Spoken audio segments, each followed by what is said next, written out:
Alejandro, quiero agradecer que hayas aceptado esta invitación.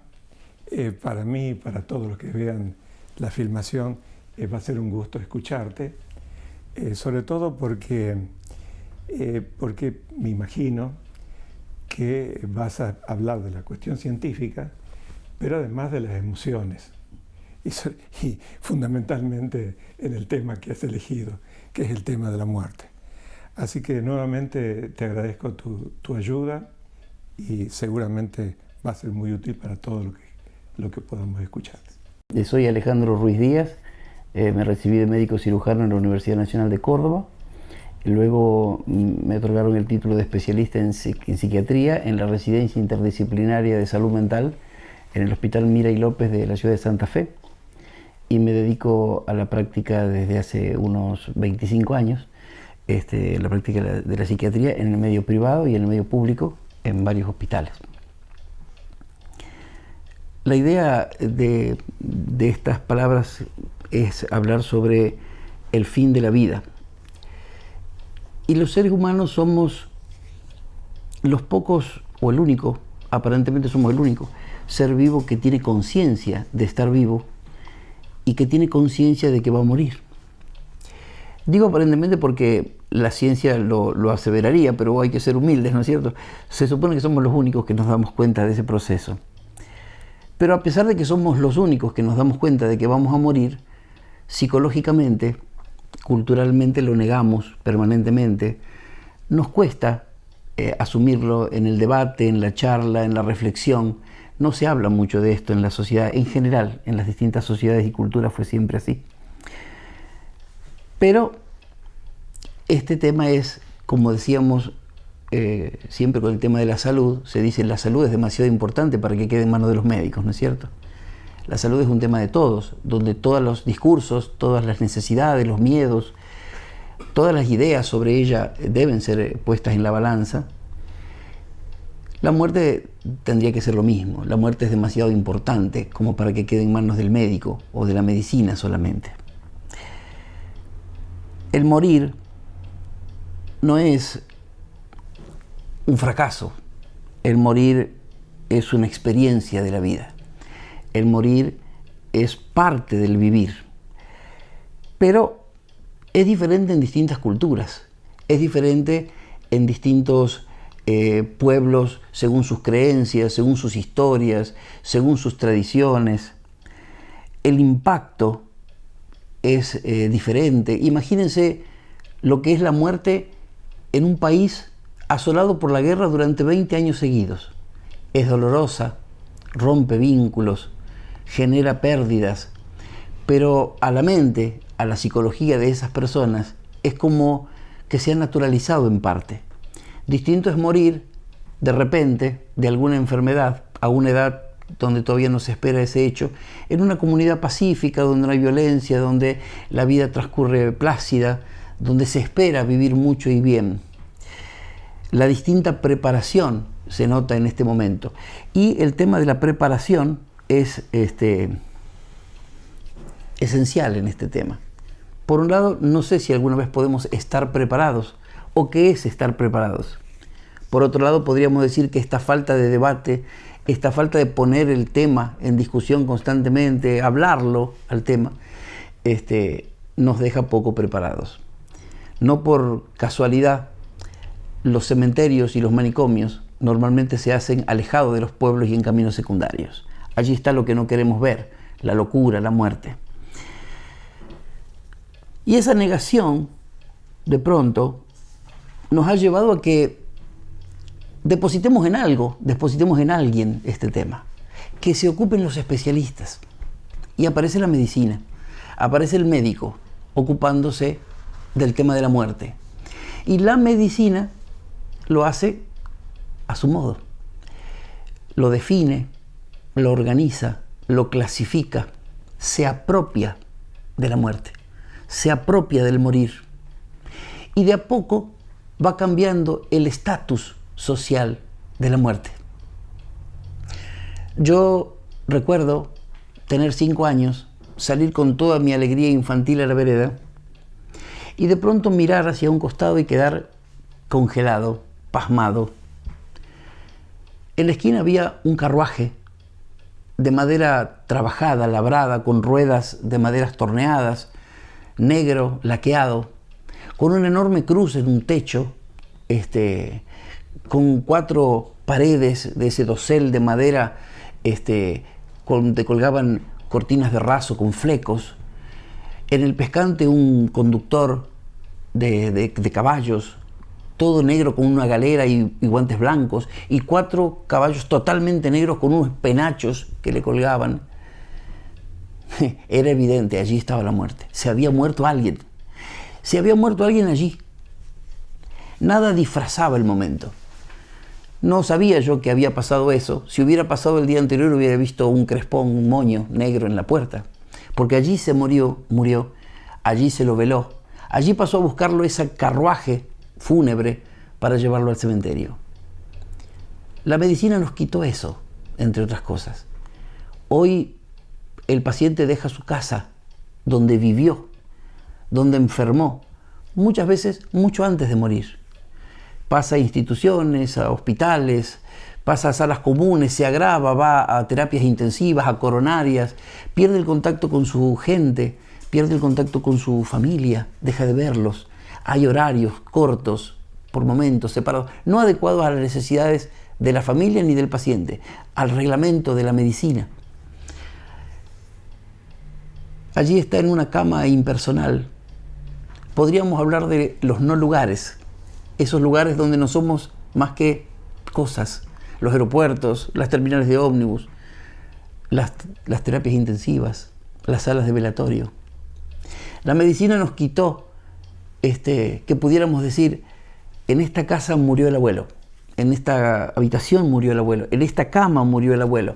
No, el abuelo ahora murió en una cama donde murieron tantos, gente muy buena, delincuentes, en la misma cama del abuelo, rodeado de cables, de monitores, de sensores, de sufrimiento, alejado de los suyos, desnudo, expuesto. La medicina hizo su trabajo, nosotros se lo pedimos. Negábamos el morir, no queríamos hacernos cargo de eso.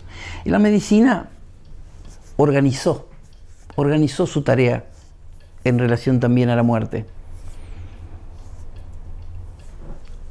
El divino Petrarca, un poeta de la Roma, enterado de que el Papa Clemente sufría una grave enfermedad y era atendido por 22 médicos, le escribe una carta y le dice: Eminencia, me he enterado que lo atienden 22 médicos y me preocupa. No olvide que cada uno de ellos se ocupará de proporcionarle su propia muerte. Usted sufrirá 22 muertes. Por favor, elija de entre todos ellos a uno y sufra, si debe morir, sufra su única muerte. El Papa le contesta que le parecía buena la idea, pero que no sabía cómo elegir entre tantos médicos a uno. Y Petrarca le vuelve a contestar y le dice: elija de entre todos ellos al más ecuánime. No le dijo al más sabio, al más famoso, al más anciano, al más experimentado. Le dijo: elija de entre todos ellos al más ecuánime, aquel que sea capaz de tratarlo a usted, y al último de sus sirvientes de la misma manera. Rilke, el poeta, también dijo lo mismo alguna vez: quiero morir mi muerte, no la de los médicos. Este proceso de cientificismo, este proceso de tecnologización, este proceso de deshumanización del morir, tiene que ver con nuestra relación con el morir, con el vivir y con el morir. Hemos, de alguna manera, relegado en otros, delegado en otros ciertos derechos, ciertas posibilidades, y se nos ha producido y se nos ha provisto de una tecnología del vivir y una tecnología del morir que hoy debiéramos cuestionarnos, y que se está cuestionando en muchos lados, mucho, ya que en muchos grandes centros de medicina de los países más avanzados ya se vuelve a ayudar a la gente y ayudar a los familiares a reconocer el valor de morir en su casa, de volver a morir en su casa, rodeado de los cuidados necesarios para evitar el sufrimiento, pero abandonando el criterio de que la tecnología médica lucha contra la muerte. Si uno le pregunta a muchos médicos y los agarra desprevenidos y le dice, doctor, ¿con qué lucha la medicina? Y muchos médicos te van a decir, contra la muerte, porque es el enemigo visible para la medicina. Nadie puede luchar contra la muerte. Los médicos no luchamos contra la muerte gana siempre. Los médicos luchamos contra el sufrimiento de las personas. El medeos, lo que nos hace médicos, es aquella intencionalidad de evitar el sufrimiento. El arte médico es lo que sabemos hacer. Sin embargo, la tecnología médica, la tecnologización de la medicina puesta sobre este tema, ha producido una muerte médica, una muerte extraña, una muerte moderna. En los anales de la vida de los seres humanos, la muerte fue otra cosa. Les cerrábamos los ojos a nuestros muertos, les dábamos el beso en la frente y lo hemos perdido. Lo tenemos que recuperar. La muerte de la medicina se llama muerte encefálica. Y los médicos explican, cuando ponemos un cadáver a velar, a las 24 horas, cuando estamos por cerrar el ataúd para sepultarlo, vemos que le creció la barba. Le crecieron las uñas, le creció el pelo y eso no hace que esté viva la persona. Son restos de energías celulares que no hacen a un todo, que no hacen a la persona. Pero cuando un paciente ve en la visita de terapia intensiva a su familiar internado allí, lleno de cables, con un monitor que dibuja dibujos inentendibles, con latidos, con ruiditos, es difícil entender que ayer esa persona que no hablaba, que no lo escuchaba, que no lo sentía aparentemente, llena de los mismos cables, estaba viva. Y hoy, en la misma visualización, está muerta. Y el aparato sigue haciendo ruido, y el respirador sigue funcionando, y el corazón sigue latiendo, y los médicos le pedimos que consideren la donación de los órganos de ese ser. Hemos llegado a un punto de confusión, hemos llegado a un punto de angustia. Pero la angustia principal es, y el sufrimiento principal que quisiera hoy poner en tela, es el del propio paciente.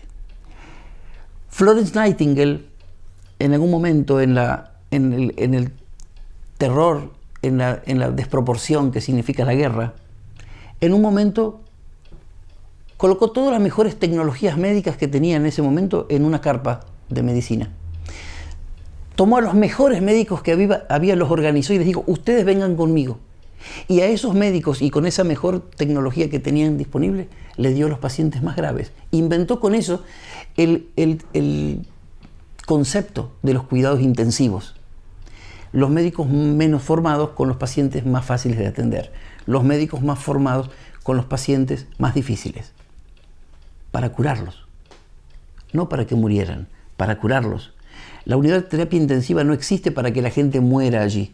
Existe para que la gente sea atendida allí y sea sanada. En la práctica muchas veces no lo vemos.